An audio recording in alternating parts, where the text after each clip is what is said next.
Einstein dijo una frase, o se atribuye a él, que es: si la gente es buena solo porque teme un castigo o espera obtener una recompensa, somos, los humanos, un grupo lamentable.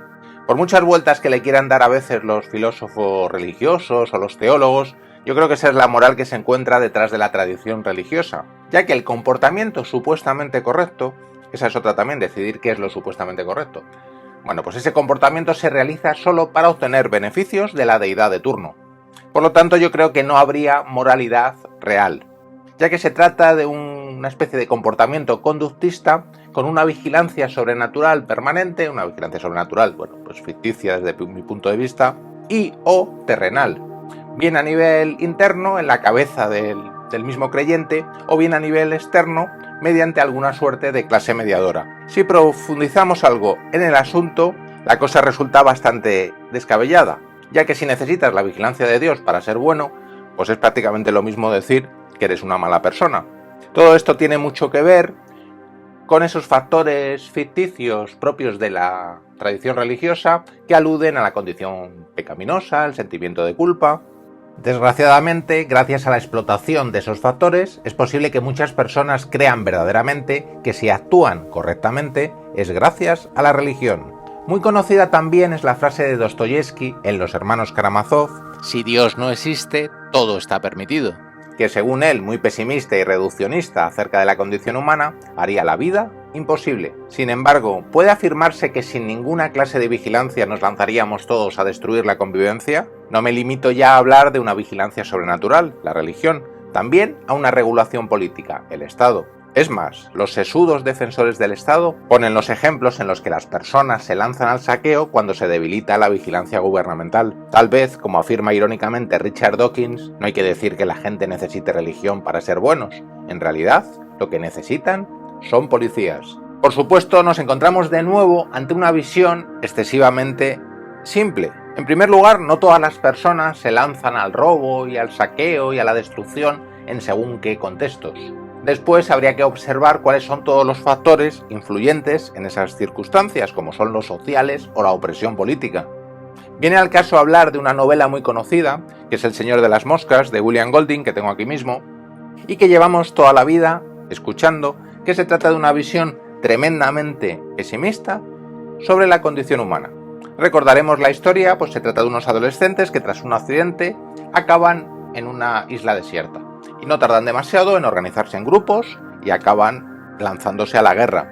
Pues bien, a pesar de esa visión tremendamente simple, que nos habla de una condición pesimista de la naturaleza humana, que a poco que se vuelva a un estado, bueno, pues primitivo, salvaje, pues somos malos, nos enfrentamos unos a los otros, pues podemos encontrar, a poco que profundicemos, otra visión, ya que los chavales supuestamente civilizados, ante la ausencia de la autoridad, se dedican a reproducir y exacerbar la educación autoritaria que han recibido.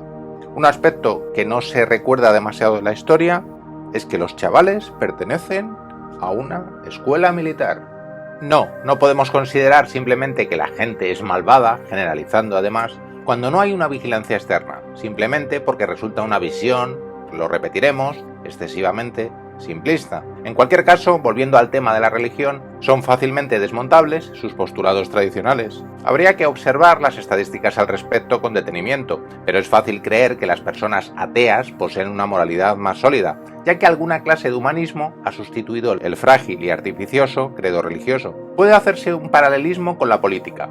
Los anarquistas siempre han pensado que es posible, y además resulta más positivo, desenvolverse en un contexto no autoritario, ya que la jerarquización social resulta perniciosa también para el comportamiento del ser humano.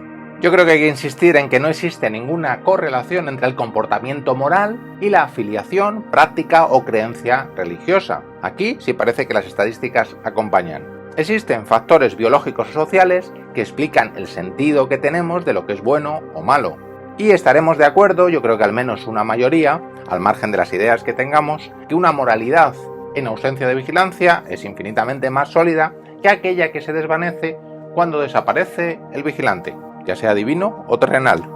Sin embargo, hay cuestiones todavía espinosas, como el hecho de considerar la moral como incondicional. Sin un estándar, sin una especie de manual de instrucciones, cada uno puede decidir cómo se desenvuelve en la vida y, supuestamente, pueden acabar justificándose los actos más abyectos en nombre de una moral propia. En ese caso, la persona religiosa justificará a Dios como garante de un concepto de lo absoluto en materia de lo bueno y de lo malo. Por supuesto, en ese caso, ese no es un argumento a favor de la existencia de Dios, sino de su supuesta necesidad como idea o concepto. Particularmente pienso que esta visión está profundamente arraigada en nuestra herencia cultural, al margen de que vayan apartándose las creencias religiosas que la fundaron, algo que resulta importante desmontar. Desde la antigua Grecia, cuya concepción religiosa nada tenía que ver con el posterior cristianismo, hasta Kant, ha habido muchos intentos de derivar la moral de fuentes no religiosas. Los famosos imperativos categóricos de Kant se fundan en el deber, por el bien del deber, dejando a Dios a un lado. Hay quien cree que Kant, aunque no podía admitirlo en la sociedad de su tiempo, era en realidad ateo. En cualquier caso, la universalidad de los principios morales, que es lo que está también detrás de los imperativos kantianos, es válida en algunos casos, pero plantea problemas en otros. No todo el mundo estará de acuerdo en según qué comportamientos, como son los más evidentes los casos de la moral sexual o del aborto. Afortunadamente, desde nuestro punto de vista, y a pesar de los ataques a un relativismo malentendido, la moral no tiene por qué ser absoluta. En el caso de la moral de tipo kantiano, podemos hablar de deontología o ciencia del deber, es decir, obediencia a reglas. No tiene que ser esta una visión plenamente identificable con el absolutismo moral, ya que éste demanda imperativos sin atender excesivamente a sus consecuencias. Y es que entre las visiones morales modernas están los llamados consecuencialistas, más pragmáticos, según los cuales la moralidad de una acción debe juzgarse por sus consecuencias. Los llamados utilitaristas, malentendidos y tantas veces defenestrados por los religiosos, pueden considerarse también un tipo de consecuencialistas. Como afirma también Richard Dawkins, no todo absolutismo deriva de la religión, pero es muy difícil defenderlo en otros campos. Según dijo también el genial Luis Buñuel, Dios y patria son un equipo imbatible, baten todos los récords de la opresión y el derramamiento de sangre.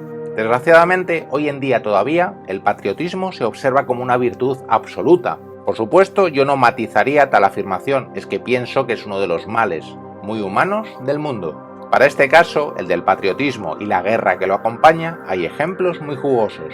Según el absolutismo fundado en el patriotismo, el soldado debe acabar con el enemigo. Según un absolutismo religioso, y lo decimos muy entre comillas, ya que podemos estar ante una de las grandes falacias imperativas de la tradición religiosa, el deber del soldado sería no matar. Este ejemplo de acabar con la vida del prójimo demuestra varias cosas. La fuerza irracional de los principios absolutistas, el no contemplar las consecuencias también morales de esos actos originados en el absolutismo, e incluso la debilidad de los imperativos categóricos cuando están originados en abstracciones, pudiendo más, en estos casos, pues las demandas de un Estado, una nación o una religión, todas creaciones del hombre. Es un tema, en cualquier caso, complicado, ya que los defensores de ciertos absolutos acaban acusándonos de defender una moral relativa y arbitraria.